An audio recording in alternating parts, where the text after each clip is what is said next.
بسم اللہ الرحمن الرحیم۔ پارہ نمبر 28، حصہ نمبر 4، سورہ طلاق۔ یہ صورت مدنی ہے اور اس میں 12 آیتیں اور 2 رکوع ہیں۔ شروع اللہ کے نام سے جو سب پر مہربان ہے، بہت مہربان ہے۔ اے نبی، جب تم لوگ عورتوں کو طلاق دینے لگو تو انہیں ان کی عدت کے وقت طلاق دو اور عدت کو اچھی طرح شمار کرو اور اللہ سے ڈرو جو تمہارا پروردگار ہے۔ ان عورتوں کو ان کے گھروں سے نہ نکالو اور نہ وہ خود نکلیں، الا یہ کہ وہ کسی کھلی بے حیائی کا ارتکاب کریں۔ اور یہ اللہ کی مقرر کی ہوئی حدود ہیں، اور جو کوئی اللہ کی مقرر کی ہوئی حدود سے آگے نکلے اس نے خود اپنی جان پر ظلم کیا۔ تم نہیں جانتے، شاید اللہ اس کے بعد کوئی نئی بات پیدا کرتے۔ پھر جب وہ عورتیں اپنی عدت کی میعاد کو پہنچنے لگیں تو تم یا تو انہیں بھلے طریقے پر اپنے نکاح میں روکو یا پھر بھلے طریقے سے ان کو الگ کر دو، اور اپنے میں سے 2 ایسے آدمیوں کو گواہ بنا لو جو عدل والے ہوں، اور اللہ کی خاطر سیدھی سیدھی گواہی دو۔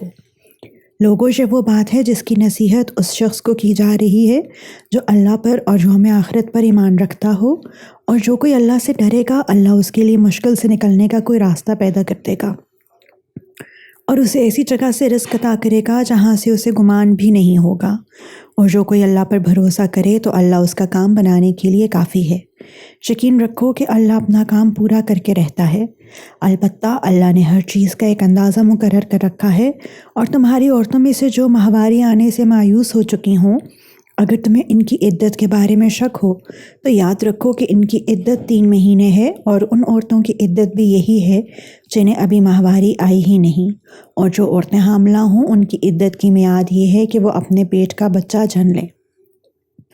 اور جو کوئی اللہ سے ڈرے گا اللہ اس کے کام میں آسانی پیدا کر دے گا۔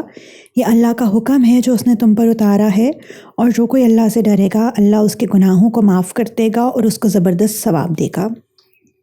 ان عورتوں کو اپنی حیثیت کے مطابق اسی جگہ رہائش مہیا کرو جہاں تم رہتے ہو، اور انہیں تنگ کرنے کے لیے انہیں ستاؤ نہیں، اور اگر وہ حاملہ ہوں تو ان کو اس وقت تک نفقہ دیتے رہو جب تک وہ اپنے پیٹ کا بچہ جن لیں۔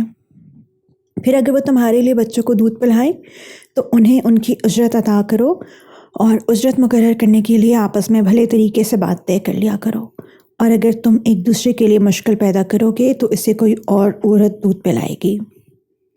ہر وسعت رکھنے والا اپنی وسعت کے مطابق نفقہ دے، اور جس شخص کے لیے اس کا رزق تنگ کر دیا گیا ہو تو جو کچھ اللہ نے اسے دیا ہے وہ اسی میں سے نفقہ دے۔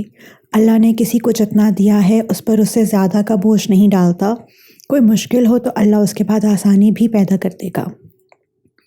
اور کتنی ہی بستیاں ایسی ہیں جنہوں نے اپنے پروردگار اور اس کے رسولوں کے حکم سے سرکشی کی تو ہم نے ان کا سخت حساب لیا اور انہیں سزا دی، ایسی بری سزا جو انہوں نے پہلے کبھی نہ دیکھی تھی۔ چنانچہ انہوں نے اپنے اعمال کا وبال چکھا، اور ان کے اعمال کا آخری انجام نقصان ہی نقصان ہوا۔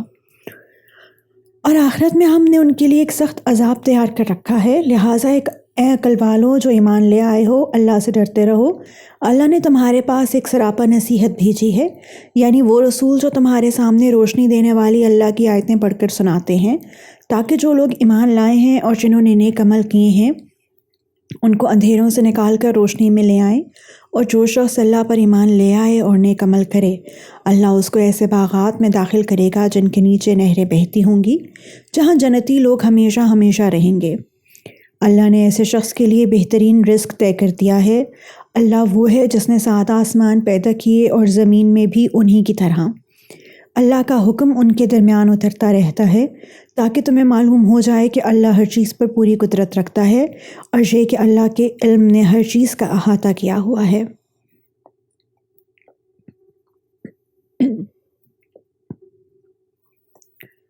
سورہ تحریم۔ یہ صورت مدنی ہے اور اس میں 12 آیتیں اور 2 رکوع ہیں۔ شروع اللہ کے نام سے جو سب پر مہربان ہے، بہت مہربان ہے۔ اے نبی، جو چیز اللہ نے تمہارے لیے حلال کی ہے تم اپنی بیویوں کی خوشنودی حاصل کرنے کے لیے اسے کیوں حرام کرتے ہو؟ اور اللہ بہت بخشنے والا، بہت مہربان ہے۔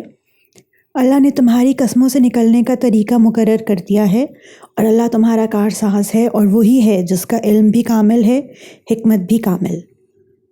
اور یاد کرو جب نبی نے اپنی کسی بیوی سے راز کے طور پر ایک بات کہی تھی، پھر جب اس بیوی نے وہ بات کسی اور کو بتلا دی اور اللہ نے یہ بات نبی پر ظاہر کر دی، تو اس نے اس کا کچھ حصہ جتلا دیا اور کچھ حصے کو ٹال گئے۔ پھر جب انہوں نے اس بیوی کو وہ بات جتلائی تو وہ کہنے لگی کہ آپ کو یہ بات کس نے بتائی؟ نبی نے کہا مجھے اس نے بتائی جو بڑے علم والا بہت باخبر ہے۔ اے نبی کی بیویوں، اگر تم اللہ کے حضور توبہ کر لو تو یہی مناسب ہے، کیونکہ تم دونوں کے دل مائل ہو گئے ہیں، اور اگر نبی کے مقابلے میں تم نے ایک دوسرے کی مدد کی تو یاد رکھو کہ ان کا ساتھی اللہ ہے اور جبرائیل ہیں اور نیک مسلمان ہیں، اور اس کے علاوہ فرشتے ان کے مددگار ہیں۔ اگر وہ تمہیں طلاق دے دیں تو ان کے پروردگار کو اس بات میں دیر نہیں لگے گی کہ وہ ان کو تمہارے بدلے میں ایسی بیویاں عطا فرما دے جو تم سب سے بہتر ہوں، مسلمان، ایمان والی، طاعت شار، توبہ کرنے والی، عبادت گزار اور روزہ دار ہوں، چاہے پہلے ان کے شوہر رہے ہوں یا کنواری ہوں۔ اے ایمان والو، اپنے آپ کو اور اپنے گھر والوں کو اس آگ سے بچاؤ جس کا ایندھن انسان اور پتھر ہوں گے، اس پر سخت کڑے مزاج کے فرشتے مقرر ہیں جو اللہ کے کسی حکم میں اس کی نافرمانی نہیں کرتے، اور وہی کرتے ہیں جس کا انہیں حکم دیا جاتا ہے۔ اے کفر اختیار کرنے والو، آج معذرتیں پیش مت کرو، تمہیں انہی اعمال کا بدلہ دیا جا رہا ہے جو تم کیا کرتے تھے۔ اے ایمان والو، اللہ کے حضور سچی توبہ کرو، کچھ بعید نہیں کہ تمہارا پروردگار تمہاری برائیاں تم سے جھاڑ دے اور تمہیں ایسے باغات میں داخل کر دے جن کے نیچے نہریں بہتی ہیں۔ اس دن جب اللہ نبی کو اور جو لوگ ان کے ساتھ ایمان لائے ہیں ان کو رسوا نہیں کرے گا، ان کا نور ان کے آگے اور ان کی دائیں طرف دوڑ رہا ہوگا، وہ کہہ رہے ہوں گے کہ اے ہمارے پروردگار، ہمارے لیے اس نور کو مکمل کر دیجیے اور ہماری مغفرت فرما دیجیے، یقیناً آپ ہر چیز پر پوری قدرت رکھنے والے ہیں۔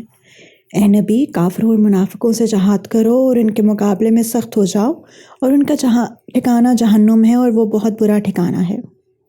جن لوگوں نے کفر اختیار کیا ہے، اللہ ان کے لیے نوح کی بیوی اور لوط کی بیوی کی مثال کو پیش کرتا ہے۔ یہ دونوں ہمارے لیے دو ایسے بندوں کے نکاح میں تھیں جو بہت نیک تھے، پھر انہوں نے ان کے ساتھ بے وفائی کی تو وہ دونوں اللہ کے مقابلے میں ان کے کچھ بھی کام نہ آئے، اور ان بیویوں سے کہا گیا کہ دوسرے جانے والوں کے ساتھ تم بھی جہنم میں چلی جاؤ، اور جن لوگوں نے ایمان اختیار کیا ہے ان کے لیے اللہ فرعون کی بیوی کو مثال کے طور پر پیش کرتا ہے، جب اس نے کہا تھا میرے پروردگار میرے لیے اپنے پاس جنت میں ایک گھر بنا دے اور مجھے فرعون اور اس کے عمل سے نجات دے دے، اور مجھے ظالم لوگوں سے بھی نجات دے دے۔ نیز عمران کی بیٹی مریم کو مثال کے طور پر پیش کرتا ہے، جنہوں نے اپنی عصمت کی حفاظت کی تو ہم نے اس میں اپنی روح پھونک دی، اور انہوں نے اپنے پروردگار کی باتوں اور اس کی کتابوں کی تصدیق کی، اور وہ طاعت شار لوگوں میں شامل تھیں۔